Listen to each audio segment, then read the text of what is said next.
సంస్కృతి సంపద YouTube channel తరపున అందరికీ స్వాగతం. జీవనయానం అనే శీర్షికలో శ్రీ ఎన్ రామ్మోహన్ గారు ధారావాహిక ప్రసంగం చేస్తున్నారు. వారి ధారావాహిక ప్రసంగంలో ఈ రోజు 63వ ప్రసంగం చేస్తున్నారు. శ్రీ రామ్మోహన్ గారికి స్వాగతం. Thank you sir. ప్రేక్షక వీక్షక మహాశయులకందరికీ స్వాగతము, సుస్వాగతము. ఇందాక వెంకటేశ్వర గారు చెప్పినట్టు 63వ భాగము ధర్మపథంలో మహనీయ మానవుని మహాజీవనయానము. అది తెలుగులో కొంచెం సుదీర్ఘమైనటువంటి అంబ్రెల్లా టాపిక్. దీనిలో భాగంగా గర్భస్థ శిశువు నుంచి మొదలుపెట్టి జీవితం ఎలా సాగుతుంది అనే దాని మీద విశృంఖలంగా we are doing this with a view, అంటే అందరికీ ఉపయోగపడాలి అన్న దీనిలో మనిషి అనేవాడు మనకి ఈ ప్రకృతిలో ఉన్నవి రెండు రకాలైనటువంటి ఎంటిటీస్. ఒకటి ప్రాణం ఉన్నవి, ఇంకోటి ప్రాణము లేనివి. మనకి ఇన్సూరెన్స్ కూడా అంటే ప్రకృతిలో ఏదుందో భౌతికంగా ప్రాపంచికంగా దాంట్లో నుంచి వచ్చినవి ఉంటాయి, విడిగా ఏమి ఉండదు. ఇది మనం కొంచెం డీప్ గా అబ్జర్వ్ చేస్తే కనుక ఈ విషయం మనకి ఎవరికైనా స్ఫురణకు వస్తుంది. సో దీన్ని దృష్టిలో పెట్టుకునేసి ఇంకోటి మనకి జాతక చక్రం రీత్యా ఎవ్రీ 7 years కి మన దశ మారుతుంది. అంటే ఒక 7 years లో దశ బాగాలేకపోయినా ఇంకో 7 years లో బాగుంటుంది. దీనికి లౌకిక ఉదాహరణ KFC అని, కెంటకీ ఫ్రైడ్ చికెన్. నేను ఐఎమ్ 100% వెజిటేరియన్, కానీ ఉదాహరణ కోసం ఆ పేరు చెప్పాల్సి వచ్చింది. కెంటకీ ఫ్రైడ్ చికెన్ ఆయన ప్రొపరైటర్. ఆయన 60 ఏళ్ల వరకు he was a failure in what ever venture he has taken up. కానీ ఆయన పట్టు వదలని విక్రమార్కుడులాగా మొక్కవోని దీక్షతోని అల్టిమేట్లీ హిస్ KFC హైజ్ క్లిక్డ్. ఇప్పుడు నువ్వు ప్రపంచవ్యాప్తంగా that is a brand. Hyderabad లో కూడా చాలా KFC సెంటర్స్ ఉన్నాయి. హ్యావింగ్ సెడ్ దట్, అది అంటూనే నేను I'm a propagator of non vegetarianism. ఎందుకంటే ఏ జీవానికి మనము హామ్ చేయకూడదు, ఈవెన్ నిర్జీవ వస్తువుకు కూడా హామ్ చేయకూడదు. అంటే హార్ష్ బిహేవియర్ ఉండదు. పుస్తకం విసిరేయడము, మొబైల్ విసిరేయడము, అన్నం తినేప్పుడు వంట సరిగా లేదని భార్యతోని కోపంతో అన్నం ప్లేట్ ను విసిరేసే భర్త మహాశయుడు నా ఎరుకలో ఉన్నారు. మీకు కూడా ఇవన్నీ అంటే నా చెప్తున్న అనుభవాలు మీరు చాలా మందికి, నేను చెప్పే అన్ని అనుభవాల్లో ఏవో కొన్ని అనుభవాలు మీకు కూడా చవి చూసి ఉండవచ్చు మీరు. That is the thing. Then we're in the ఇంకోటి ఈ రోజుకు టాపిక్ అంటే ఈ 7 years దానికి జే ఫ్లాట్. కొన్ని కమ్యూనిటీస్ లో ఫ్లాట్స్ లో మామూలుగా 1, 2, 3 లేకపోతే 101 ఫ్లోర్ నంబరు ఫ్లాట్ నెంబర్ కలిసి ఉంటాయి. ఆల్ఫాబెటిక్ కూడా కొన్ని చోట్ల ఉంటాయి. నేను జే ఫ్లాట్ అంటే లైఫ్ ఎట్ 35 to 42, 35 ఏళ్ల నుంచి 42 ఏళ్ల మధ్య జీవితము ఎలా సాగాలి. ఇది ఒంటరి జీవితము, పాక్షికంగా ఒంటరి జీవితము. ఇంకొక పార్శ్వంలో ఇది combined life of wife and husband. 30 to 42 మధ్యలో మనిషి ఒంటరిగా ఉండడు. కొన్ని ఎక్సెప్షన్స్, చాలా రేరెస్ట్ ఆఫ్ ద రేర్ అంటాము. Rarest of the rare. వాళ్ళని వదిలేస్తే అంటే పెళ్లి కానీ చేసుకుని వాళ్ళు కానీ for what ever it is. ఇక్కడ పెళ్లి అనేది మనం హైయెస్ట్ లెవెల్ ధార్మిక పథంలో, ధర్మపథం అన్న పదం అన్నాం కాబట్టి ఇంగ్లీష్ లో we use the word ethics అనే పదం వాడతాము. మన ఇండియన్ కాంటెక్స్ట్ లో విసే ధర్మము అంటాము. వెస్టర్న్ కంట్రీస్ లో మన ఇండియన్ కాన్సెప్ట్ లో ఉన్న ధర్మము అనే పదానికి కరెక్ట్ ట్రాన్స్లేటెడ్ వర్డ్ లేదు. మోడర్న్ లో అంతా విసే లా ఆఫ్ ద ల్యాండ్ అంటాం. అంటే చట్టరీత్యా ఏ దేశానికి ఆ దేశంలో ఉండబడేటువంటి సంవిధానము, కాన్స్టిట్యూషన్ కి లోబడి చేయబడిన చట్టాలు. ఇక్కడ కూడా ఒక జటిలమైన విషయం ఉంది. ఒక లా తయారు చేస్తున్నప్పుడు పార్లమెంట్ లో కానీ అసెంబ్లీలో కానీ గవర్నమెంట్ లెవెల్లో ఈ గవర్నమెంట్ లీడర్స్ విసే అటార్నీ జనరల్ అని సాలిసిటర్ జనరల్ అని, అంటే గవర్నమెంట్ ఆఫ్ ఇండియా లెవెల్లో ఒక డిజిగ్నేషన్, స్టేట్ లెవెల్లో ఒకటి. ఈ చట్టము సంవిధానానికి ఏమన్నా అంతరాయంగా ఉందా అని చెక్ చేసేటువంటి ప్రక్రియ లేదు నాకు తెలిసినంత వరకు. కానీ వెసులుబాటు ఏముందంటే, ఎవరికైనా ఇది సంవిధానానికి భిన్నంగా భంగం కలిగించేలా ఉంది ఈ చట్టము అంటే, they can move the supreme court. నేను చెప్పింది అంటే ప్రివెంటివ్. ఆరోగ్యంలో, హెల్త్లో కూడా క్యూరేటివ్ సరే, వ్యాధి వచ్చిన తర్వాత ట్రీట్ చేయడం వేరే సంగతి.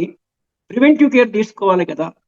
అంటే ఒక చట్టం తయారు చేస్తున్నప్పుడు ఈ సంవిధానానికి లోబడి ఉందా లేదా అనేసి అదొక పాయింట్. అయితే అసలు ఈ లా అనేది, కాన్స్టిట్యూషన్ లా అనేది, మన భారతదేశం ఎగ్జాంపుల్ తీసుకున్నా కూడా లా ఆఫ్ ద ల్యాండ్ ఎట్లంటున్నామో, మన భారతదేశ ధర్మానికి, భారతీయ ధర్మానికి లోబడి ఉన్నాయా మన కాన్స్టిట్యూషనే బేసిక్ గా లేదా అనేది ప్రశ్న. ఈ ప్రశ్న I'm not digging deep further, కానీ అందరూ ఇది కొంచెం ఆలోచించాలంటే కాన్స్టిట్యూషన్ చదవాలి. ఎంతమంది కాన్స్టిట్యూషన్ చదువుతారు? ఫండమెంటల్ రైట్స్ అవి ఇవన్నీ ఏదో ఉన్నాయి, duties, responsibilities, all those things. ధర్మాన్ని బట్టి కాన్స్టిట్యూషన్ ఉన్నప్పుడు చేయబడిన లా కూడా ధర్మాన్ని అనుసరించి ఉంటుంది, ఓన్లీ లా అనుసరించి ఉండదు. కోర్టులో మీరు చూస్తే న్యాయదేవతకి కళ్ళు కప్పి ఉంటాయి, అంటే లా ఈజ్ బ్లైండ్ అని చెప్పడానికి. అంటే పాయింట్ ఏంటంటే, మనదంతా evidence based law, EBL, evidence based లా.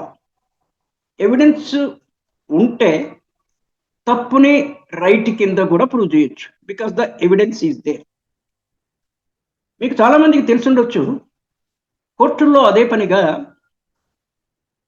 పేడ్ విట్నెసెస్ అంటాం మనం.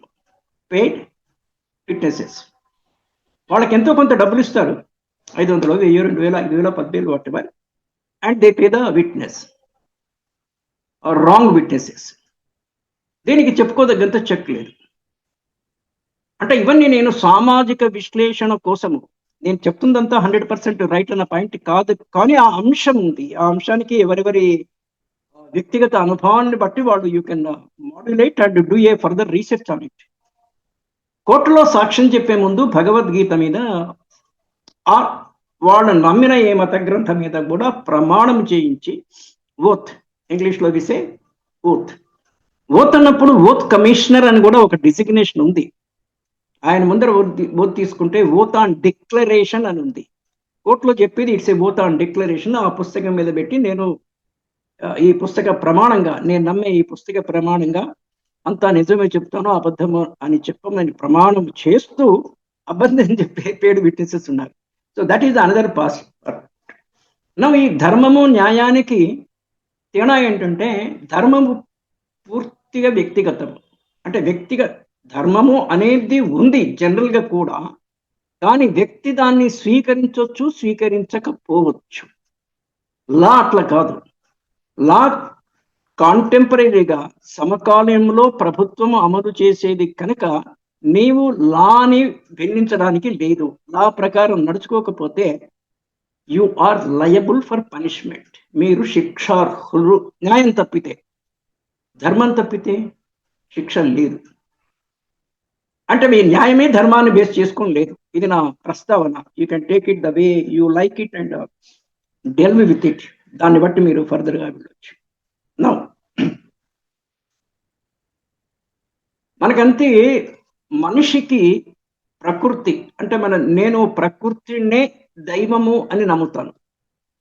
ఒకటి విశ్వాంతరాళాలు, యూనివర్స్లో ఒక భాగము ప్రకృతి. ఆ ప్రకృతిలోంచి వచ్చిన వాళ్ళమే సజీవ నిర్జీవ రాశులు.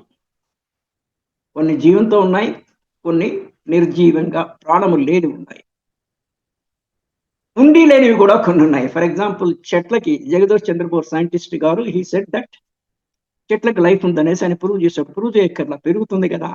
There is a change in this. Rocks కూడా పెరుగుతాయనేసి అంటారు. అంటే వాళ్ళ పెరిగే పరిమాణము చాలా తక్కువ ఉంటుంది. కొన్ని వేల సంవత్సరాలుగా మేబీ 1 ఇంచు పెరగవచ్చు. రేట్ ఆఫ్ గ్రోత్ అంటాం మనం ఇంగ్లీష్లో, వీసే రేట్ ఆఫ్ గ్రోత్ తక్కువ ఉండొచ్చు. చూడండి, ఈ ప్రాణంలో కూడా ఎంత వ్యత్యాసము, ప్రకృతిలో ఎంత ఒక రకమైనటువంటి వాట్ యు సే వైవిధ్యత ఉంది. కొన్ని గంటలు మాత్రమే జీవ ప్రమాణము కలిగిన చిన్న చిన్న జీవులు ఉన్నాయి. దోమలు, ఈగలు, ఐ డోంట్ నో కరెక్ట్ గా మనకు ఆ ఎస్టిమేషన్. ఈ మధ్యలో గూగుల్లో ఎవ్రీథింగ్ ఈజ్ అవైలబుల్. గూగుల్ అన్న పాయింట్ వచ్చినప్పుడు గూగుల్లో జనసామాన్యము అంటే గూగుల్ కి కొంచెం అలవాటు అందుబాటులో ఉండే వాళ్ళు ఏది పెట్టినా కూడా వాళ్ళు కొంతవరకు వెట్టింగ్ అంటాము, అంటే వెలిడేట్ చేసి ఉంటుంది అది. కానీ స్టేట్ అవే దాన్ని మనం రైట్ అని అనుకోవడానికి లేదు. We should go for a second verification, but most of the information is available in the Google. Science కూడా నమ్మేది, మన పురాతన శాస్త్రాలు చెప్పేది ఏంటంటే సైన్స్ పరంగా కూడా సుమారుగా అదే ఫిగర్, 84 లక్షల జీవరాశులు. కొన్ని ప్రశ్నలకి సమాధానాలు లేవు. ఎస్ఎల్పి అంటాము, షార్ట్ ఫామ్ లో ఎస్ఎల్పి. బ్యాంకింగ్ దాంట్లో ఎస్ఎల్పి అంటే స్ట్రక్చర్డ్ లోన్ ప్రొడక్ట్స్.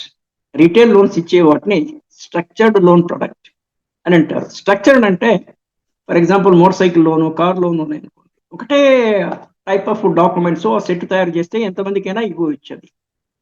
అదే ఒక పెద్ద లోన్ అయితే you have to study the project report everything and ఇది స్ట్రక్చర్డ్ లోన్ ప్రోడక్ట్. కానీ ఇక్కడ నేను దీనికి SLP I'm using in a different way. 84 లక్షల జీవరాశులు ఉంటే ఇన్ని నా ఎస్ఎల్పి ఏమంటే, నా ఎస్ఎల్పి సమాధానము లేని ప్రశ్న. సమాధానము లేని ప్రశ్న. ఒక్కవేళ ఉన్నా ఎవరైనా దానికి సమాధానం చెప్పినా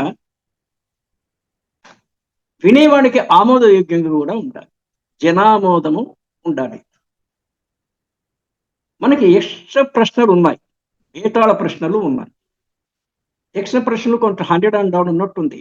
నేను వీలైనప్పుడు ఆ పుస్తకం కూడా సంగ్రహించి చదివి దాంట్లో నుంచి ఏమన్నా కుదిరినప్పుడు ఐ విల్ పుట్ మన జీవనయానంలో I will try put it.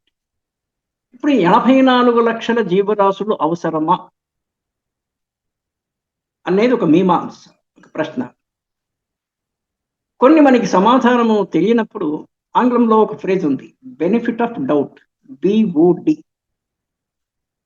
మనకి తెలియనప్పుడు కాదు అనరాదు, మనకు తెలియదు అన్నప్పుడు కాదు అని రాదు, అవునేమో అనుకోవాలి. అది ఉత్తమ మార్గము. అవునేమో, పోనీలే, కానీలే, ఈ 2 పదాలు బ్యూటిఫుల్ వర్డ్స్. పోనీలే, లీవ్ ఇట్, దాన్ని పట్టుకొని ఉండాల్సిన పని లేదు. కానీలే, అట్లా కానీలే, బెనిఫిట్ ఆఫ్ డౌట్ కింద వదిలేయచ్చు. అంటే కావచ్చు. ఇన్ని ఉండాల్సిన అవసరం ఏంటంటే సప్లై చైన్ అని మేనేజ్మెంట్లో ఒక పదము. అంటే అంత చైన్లో పైనుంచి కిందకు వచ్చినప్పుడు సస్టైన్ అవ్వడానికి, నేచరు, ప్రకృతి సస్టైన్ అంటే అలా కొనసాగడానికి మేబీ కనీసము ఏమాత్రమైన జీవరాశి లేనిది ప్రకృతి సస్టైన్ కాదేమో అన్న ఒక బెనిఫిట్ ఆఫ్ డౌట్ తీసుకొని అనొచ్చు. లేదా ఇన్ని అవసరం ఏముంది, మహాయితో 5,000 10,000 జీవరాశి ఉంటే సరిపోతుంది కదా అన్న శంక మట్టుకు ఉంటుంది ఆల్వేస్. సో వీటికి కొన్నిటికి సమాధానం లేదు. మనం చనిపోయిన తర్వాత ఎక్కడికి పోతున్నాము అనే దానికి కూడా ఎవరు ఎన్ని రకాలుగా చెప్పినా కూడా ఒప్పుకోదగ్గ సమాధానం, అంటే ఓటరి మనం ఎస్ అని చెప్పుకోదగ్గ సమాధానం దొరకదు. పునర్జన్మకు కూడా దొరకదు, అంటే మళ్ళీ జన్మ ఉందా లేదా అనేసి. అందరూ పుడుతుంటారు, చస్తుంటారు, అది ఉంది, దట్ ఈజ్ ఎవిడెంట్. కానీ మ్యాపింగ్, 1-to-1 మ్యాపింగ్ అంటారు, ఓటీఓ మ్యాపింగ్, 1-to-1 మ్యాపింగ్. రామ్మోహన్ అనేటువంటి నేను పూర్వజన్మలో హూ వాస్ ఐ, నేనెవరిని, వచ్చే జన్మలో నేను పోయిన తర్వాత నేను ఎక్కడ పుడుతున్నాను అనేది ఈ ప్రజెంట్ జీవి రామ్మోహన్కి తెలియదు.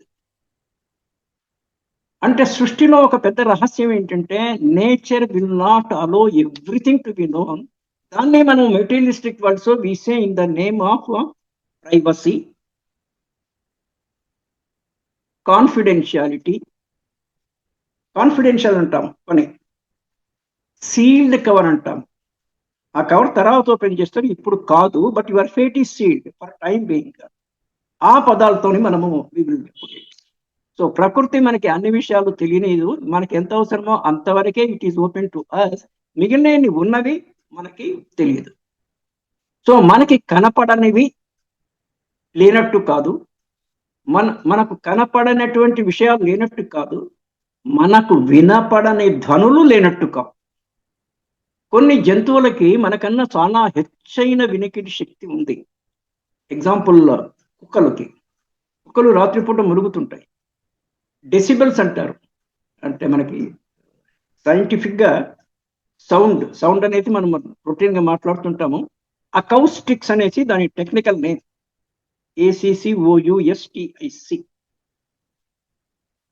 ధ్వనిశాస్త్రం. కొన్ని ధ్వనులు మనకు ఒక రేంజ్లో ఉన్న ధ్వనే, మన ఆ ఫ్రీక్వెన్సీలో ఉన్నాయే మనకి వినిపిస్తాయి. దానికన్నా తక్కువ వినపడదు, దానికన్నా ఎక్కువ వినపడదు. ఇది రేంజ్. ప్రతి మనిషి కూడా అలవాట్ల రీత్యా కానీ ఇంకో రకంగా కానీ ఒక రేంజ్లో ఉంటాడు. ఆ రేంజ్ దాటితే, ఎక్కడైతే ఒక బస్సు కానీ వెహికల్ కానీ దానికి పెట్టే రేంజ్ యొక్క స్పీడ్ కన్నా అంత ఎక్కువ పోతే విలవిలలాడుతుంది బస్సు. అంటే ఎక్కువ గోల చేస్తుంది, ఎక్కువ అరుస్తుంటుంది, నా వల్ల కావట్లేదు అంటుంది. డ్రైవర్ పట్టించుకోకపోతే వేరే సంగతి, యాక్సిడెంట్ అవ్వడానికి అదే రీజన్ చాలా వరకు. అలా అని చాలా తక్కువ స్పీడ్లో పడితే వెనకవాడు వచ్చేసి మనకి తగిలే అవకాశం ఉంటుంది. So we have to be in the range, you have to fix up a range. ఏ రేంజ్లో మనం ఉండాలో ఆ రేంజ్లోనే, మోర్ పర్టికులర్లీ ఆ రేంజ్లో మళ్ళీ సెంటర్లోనే ఉండడానికి అని చేయాలి. కొంచెం అటు ఇటు, but at the most out of range పోకూడదు. This is one way of this things. So ఇన్ని జీవరాశులు ఎందుకు? ఇదొక క్వశ్చన్, అన్రిజాల్వ్డ్ క్వశ్చన్. పునర్జన్మ ఉందా లేదా? ప్రీవియస్ జన్మలో ఏమి? ప్రీవియస్ జన్మ సంగతి దేవుడెరుగు. ఈ జన్మలో కూడా rarest of the rare exceptions వదిలేసి, ప్రహ్లాదుడు లాంటి వాళ్ళది అది నిజమో లేకపోతే కల్పితమో. ఇక్కడ విచిత్రం ఏంటంటే, ఎవరికి ఏ ఆలోచన వచ్చినా కూడా స్పార్క్ లాగా దాన్ని గ్రంథీకరణ చేయొచ్చు. పాత రోజుల నుంచి తాళపత్ర గ్రంథాలు, ఇప్పుడు ప్రింటింగ్ ప్రెస్, ఆ తర్వాత ఆడియో వీడియో ఇవన్నీ ఉన్నాయి. ఎవరైనా రాయొచ్చు. అది నిజమై ఉండొచ్చు, లేదా అంటే యథార్థ గాథ అయి ఉండొచ్చు. వైజీ యథార్థ గాథ అయి ఉండొచ్చు, లేదా కల్పితమై ఉండొచ్చు. ప్రహ్లాదుని విషయంలో, Prahlada son of Leelavati and Hiranyakashyapa, నారదుడు మంత్ర పఠనము నారాయణము ఇది చేస్తుంటే ప్రహ్లాదుడు పువ్వు కొట్టేవాడు లీలావతి గర్భంలో నుంచి. మరి మనం ఏమన్నా కొట్టినామా? గర్భం సంగతి వదిలేయండి. ఫస్ట్ 3 years ఆఫ్ లైఫ్లో మనకి తెలిసినవి మనకి సంఘటనలు ఏమి గుర్తుండవు. చాలా స్ట్రాంగ్ మెమరీ ఉండే వాళ్ళకి 3 years నుంచి గుర్తుంటాయి. సగటు మెమరీ ఉండే వాళ్ళకి ఒక 5 years నుంచి గుర్తుంటాయి. 5.5.5, 3 to 6 మధ్యలో. బిఫోర్ 3 ఎవరికి గుర్తుండదు. ఎవరికైనా ఉంటే అదే చాలా గొప్ప రికార్డు. దీనికి కూడా మనకి కరెక్ట్ రీజన్ తెలియదు. ఇంకోటి, చైల్డ్ ప్రాడిగల్స్ ఉన్నారు, బాల మేధావులు అంటాం మనం. కొంతమంది 3 years, 4 years, 5 years లోపలనే ఏదో ఒక కళలో,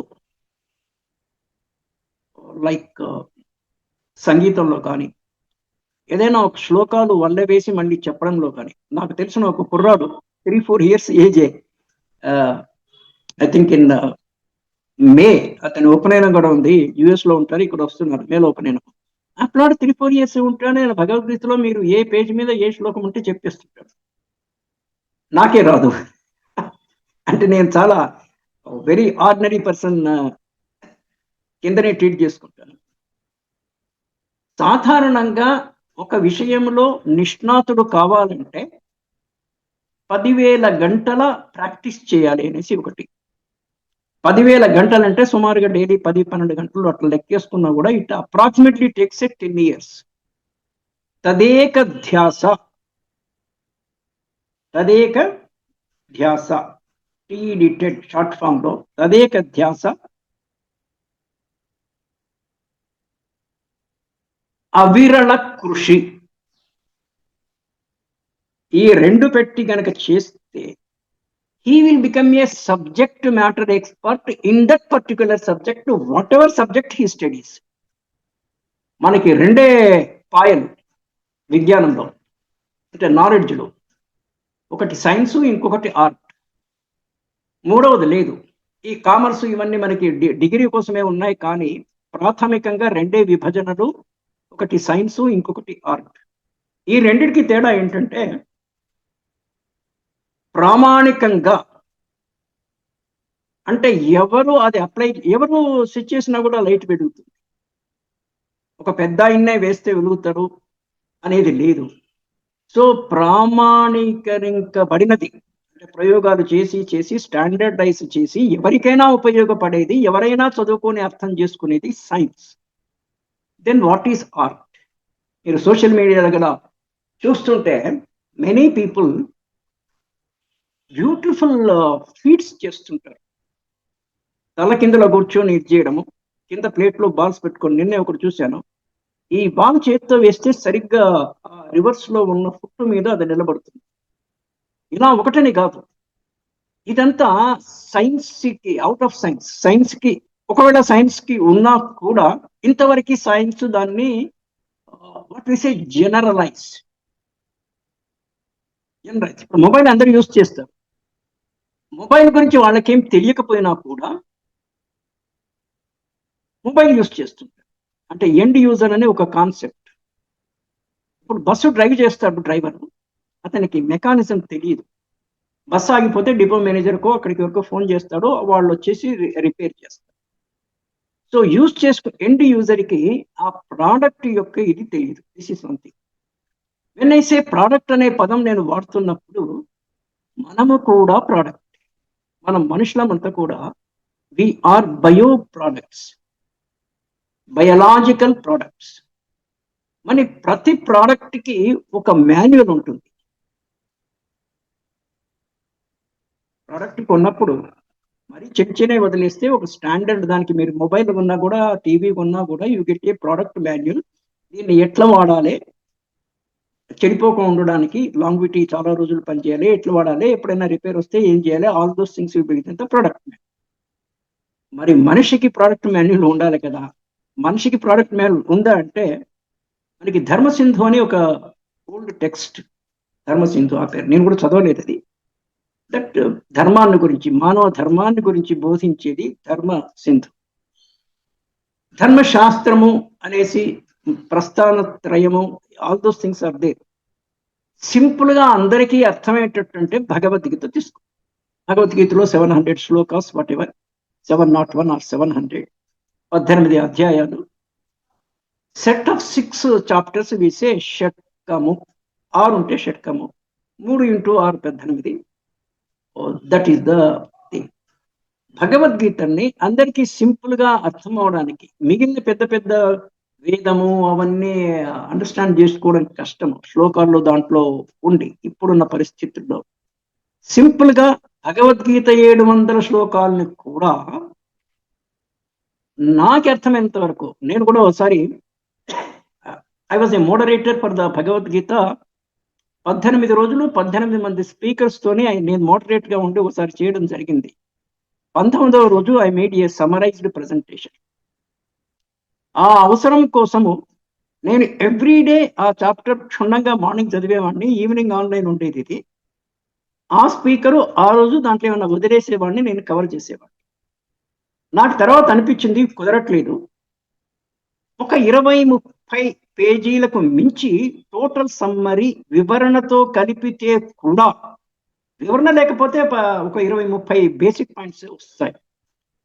అంటే మనకి భౌతిక జీవనంలో దానికి కొంచెం వివరణతోనే ఉండాలి అనుకుంటే కూడా 20-30 మించి దాంట్లో ఉండవు. That is the simple. So I treat Bhagavad Gita as they human product manual. ఏదో మాన్యువల్ ఉండాలి కదా రెఫరెన్స్ కి. మనకి డౌట్ వచ్చినప్పుడు దాని మీద కూడా కొంత వ్యాఖ్య ఉంది. అల్టిమేట్ గా అంతఃప్రబోధము అంటే ఎక్కడికి మనకి ఏం దొరికినప్పుడు మీ లోపల ఆత్మ ఏం చెప్తుందో దాని ప్రకారం పో అంటారు వెళ్ళమనేసి. ఇక్కడ మనకి సెల్ఫ్, ఇంగ్లీష్లో సెల్ఫ్ అనే పదం యూజ్ చేస్తాము. 2 రకాల సెల్ఫ్లు. ఒకటి ఇంటర్నల్ సెల్ఫ్, అంతఃసాక్షి, అంతరాత్మ. ఒకటి ఎక్స్టర్నల్ సెల్ఫ్. మీ అందరికి కూడా బ్యాంక్ అకౌంట్ ఉంటుంది. ఇప్పుడంతా ఆన్లైన్ పేమెంట్స్ జరిగినా కూడా బ్యాంక్కి వెళ్ళి మనం డబ్బులు రాయాలంటే ఈ సెల్ఫ్ చెక్ రాస్తుంది. అది ఒక రకమైన సెల్ఫ్, అంటే పే టు మై సెల్ఫ్ అని చెప్పడానికి. So there is an inner self and a outer self. అది కాకుండా మనందరికి అనుభవం ఏంటంటే లోపల మనం కాకుండా ఇంకొక ఎంటిటీ ఉంది. దీనికి నేను సామ్యాన్ని కామర్స్లో డబుల్ ఎంట్రీ బుక్ కీపింగ్ అనే concept. Double entry book keeping అంటే ఒక పద్దు నుంచి కనుక మనం తగ్గిస్తే ఆ తగ్గించిన అమౌంట్ వేరే పద్దుకి ఎక్కడికైనా పోవాలి, అప్పుడే అది మ్యాచ్ అవుతుంది. ఈ సిస్టమ్ వచ్చి కూడా సుమారుగా ఇవన్నీ లేటెస్ట్ కాన్సెప్ట్స్. మేబీ ఒక 70-80 ఏళ్ళు 100 ఏళ్ళు అంతకు ముందు it was only a single entry bookkeeping, ఏకపద్దు. ఇప్పుడు 2 మ్యాచ్ అవ్వాలి, డబుల్ ఎంట్రీ బుక్ కీపింగ్. అలానేమో ప్రకృతిలో ఇది అంటే లోపల వేరే వాడెవడన్నా లేకపోతే probably we may not exist. అంత కంఫర్ట్గా ఎగ్జిస్ట్ కాలేమేమో, లేదా ఆ లోపల ఉండేదే ప్రాణము అయి ఉండొచ్చు. We don't know. ఇవన్నీ కూడా కొన్ని నేను ఇందాక చెప్పింది ఎస్ఎల్పి సమాధానము లేని ప్రశ్నలు. సమాధానము ఉండి ఉండవచ్చు, కానీ మనకు తెలియదు. ఎంతో గొప్ప విజ్ఞులు అంటే ఎక్స్పర్ట్ అనుకునే వాళ్ళు కూడా, అంటే పెద్ద పెద్ద ఫిలాసఫిస్టులు, రైట్ ఫ్రమ్ శంకరాచార్యులు అంతకు ముందు కానీ తర్వాత ఏ మతారయాలు చెప్పినా కూడా with all due respects to them, వానికి తోచిన పద్ధతిలో వాళ్ళు చెప్పారు. వాళ్ళు చెప్పింది తప్పని అట్లా కాదు, మనకి అంత స్థాయి లేదు వాళ్ళ గురించి మాట్లాడడానికి. కానీ కాంక్రీట్ ఎస్ నో అన్న పద్ధతిలో ఎస్ ఆ నోనా అని చెప్పేంత సమాధానాలు కనపడవు. సో ఇవన్నీ అంతు చిక్కని ప్రశ్నలు. This is one way.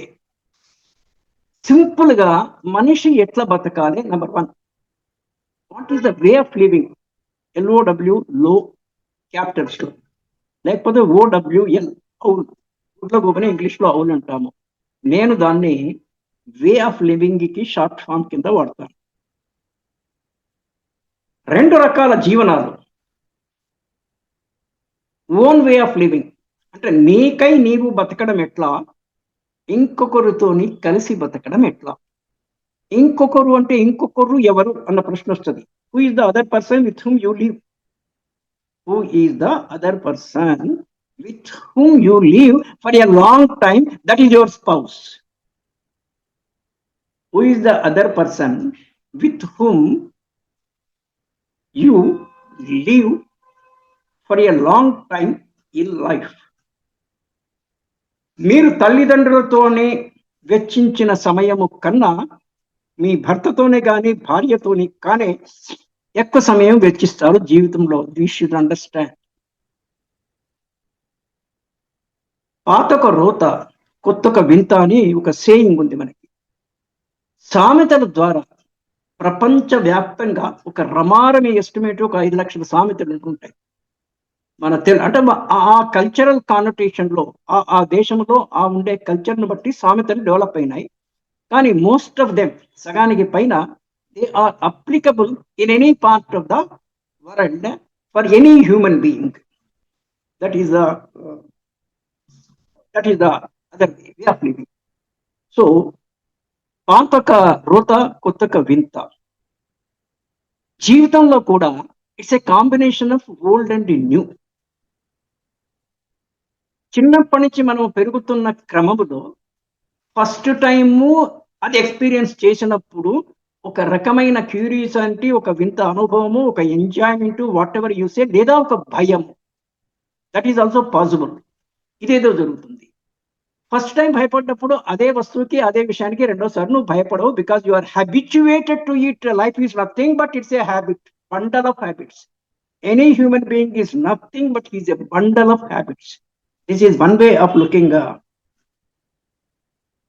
how the habits are developed అనేది ఇంకో ప్రశ్న వస్తే, habits are developed because due to the company you are maintaining.